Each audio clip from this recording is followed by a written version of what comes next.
It is 5:30 p.m. on the ridge at King Lake. A wall of flame, 300 feet high, is moving through the canopy at 60 miles per hour. Once you're out of that area, we have a spot fire south of the The wind here is unbelievably strong. This is one of the worst nightmares you can ever see. The wind is pushing towards the property. We'll defend that. The safe location, plenty of water.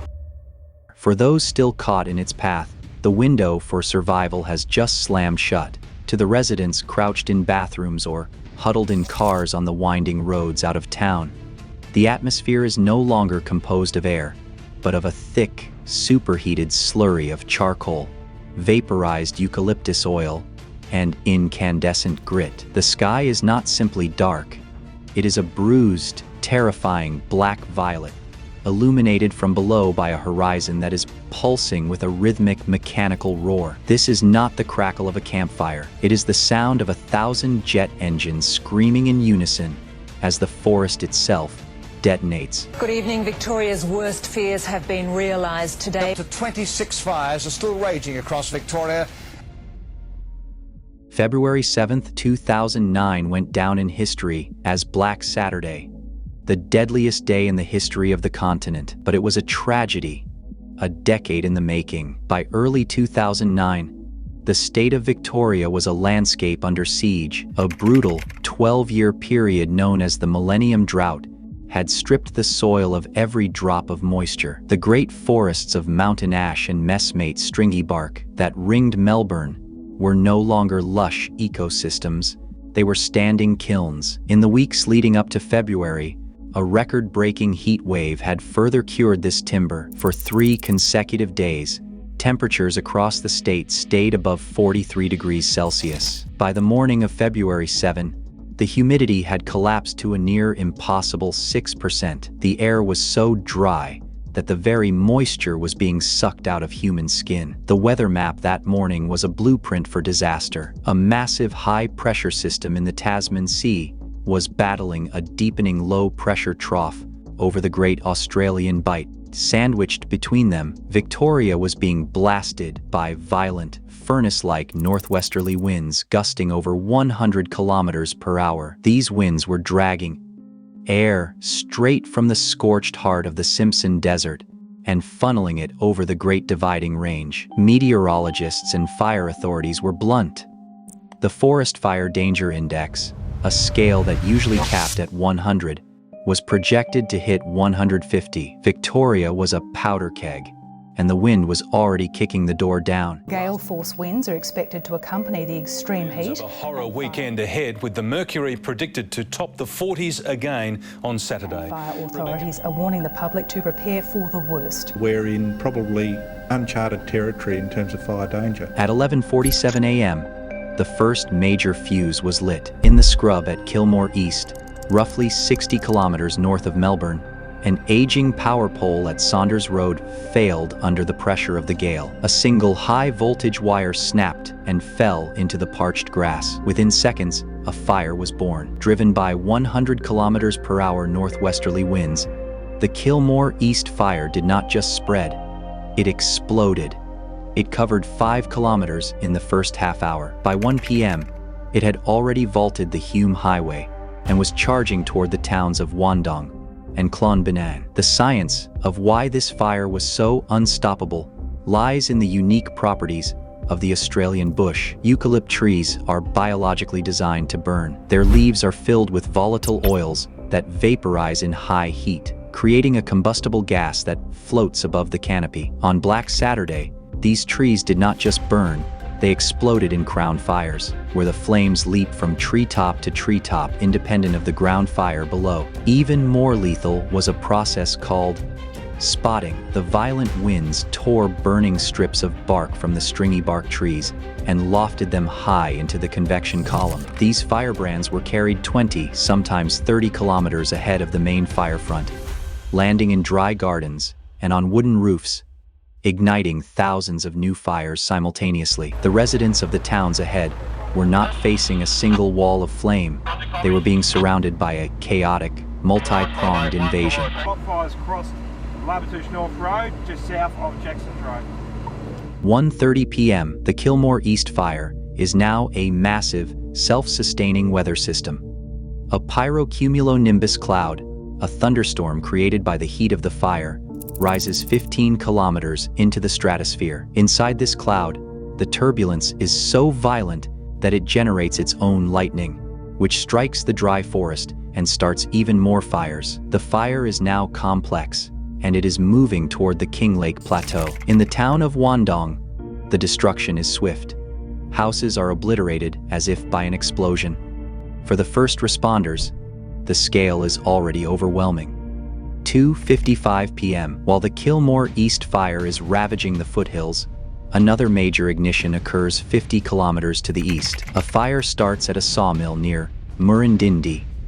It follows the same terrifying trajectory, driven by the same desert winds. It charges south toward the Narberthong Valley and the picturesque tourist town of Marysville. Victoria is now being attacked from multiple directions.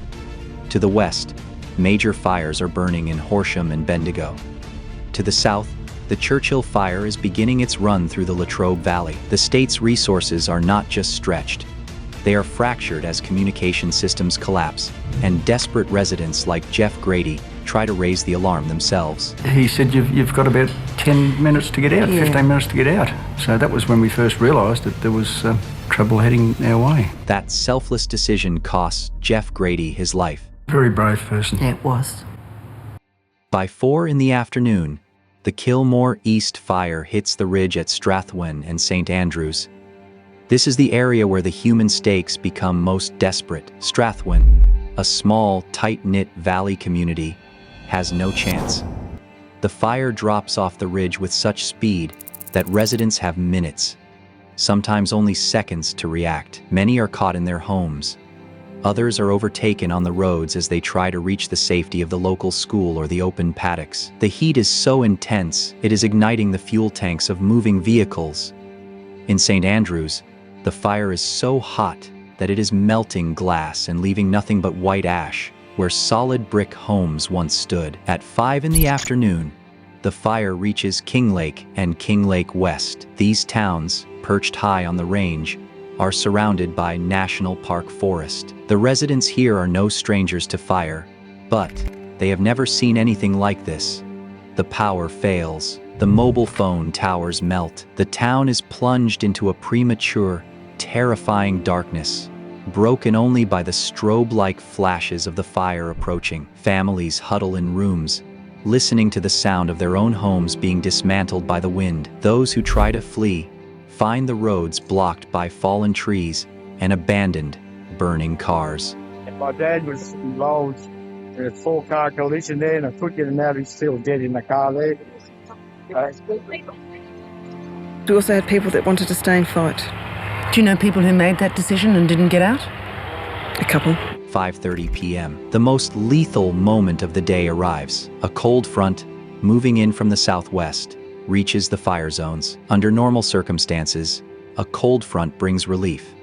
On Black Saturday, it was the executioner. As the wind suddenly shifts from the northwest to the southwest, the entire eastern flank of the fire, which was previously a long, narrow line over 100 kilometers long, suddenly becomes the new fire front. In an instant, the fire is no longer moving forward like a finger. It is moving sideways like a massive 100-kilometer wide wall of flame. This wind change is what seals the fate of Marysville and King Lake. The fire that was burning to the side of these towns is now pushed directly into them. In King Lake, the wind change creates a fire vortex, a literal tornado of flame that scours the earth. In the Narberthong Valley, the fire is now surging toward Marysville. 6:45 p.m. The Murindindi fire sweeps through Marysville. This town, famous for its beauty and its historic gardens, is systematically erased. The fire follows the main street, leaping from the trees to the shops and hotels. Within hours, 90% of the town's buildings are gone. The single road out of town toward Buxton is a gauntlet of flame. It was one of the worst nightmares you could ever see. No one would have survived anywhere near here. Those who cannot escape take refuge in the local park, the Gallipoli Park Oval. watching as the world around them turns into a sea of fire. It was within probably 15-20 minutes it was in darkness and embers in town. Throughout the night, the various fires merge into the King Lake and Marysville complex, a vast, charred scar across the heart of Victoria. The scale of the disaster is difficult to comprehend even for the pilots flying overhead. From the air, the Great Dividing Range looks like a glowing ember bed. In Churchill, the fire has claimed 11 lives.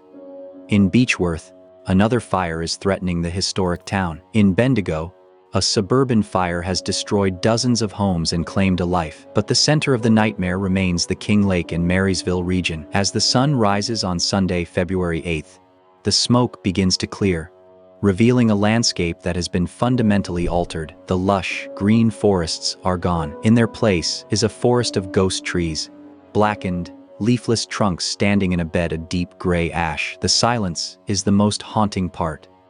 There is no bird song, no sound of wind in the leaves, only the occasional crash of a weakened tree falling to the forest floor. The final toll of Black Saturday is a set of numbers that changed the Australian psyche forever. 173 people were killed, 414 were injured. More than 2,000 houses were destroyed, along with roughly 1,500 other buildings. Entire communities, like Strathewen and Marysville, were effectively erased from the map in a single afternoon. Over 450,000 hectares, an area larger than some small nations, had been burned to the mineral soil. Indescribably awful. This is just indescribably awful. We've got large number of people in the Alfred, The physical destruction was only part of the legacy. Black Saturday triggered the 2009 Victorian Bushfires Royal Commission, which led to a total overhaul of Australia's fire warning systems. The old stay and defend policy, which encouraged people to remain at their homes to fight embers, was abandoned in favor of a much clearer message. On days of catastrophic fire danger, the only safe place to be is somewhere else. The fire also led to the introduction of the CFA Fire Ready app, and a centralized emergency warning system that can broadcast to every mobile phone in a danger zone. Today, the towns have been rebuilt. Marysville is once again a tourist destination, and the forests of King Lake have seen a remarkable, if different, regrowth. The mountain ash trees, which can only regenerate through fire, have sent up a new generation of saplings. But the scars are still there. They are in the memorial parks that list the names of the 173. They are in the empty lots where families chose not to return. And they are in the memory of the wind that turned from a desert breeze into a thermal shockwave. The roads are paved now, and the sirens are louder. But the black soil of the Great Dividing Range remains a permanent record of the afternoon. The atmosphere turned into an incinerator. 173 lives were lost on a day when the earth and sky merged into a single, unblinking wall of fire. The warning was unprecedented, but the reality was unsurvivable.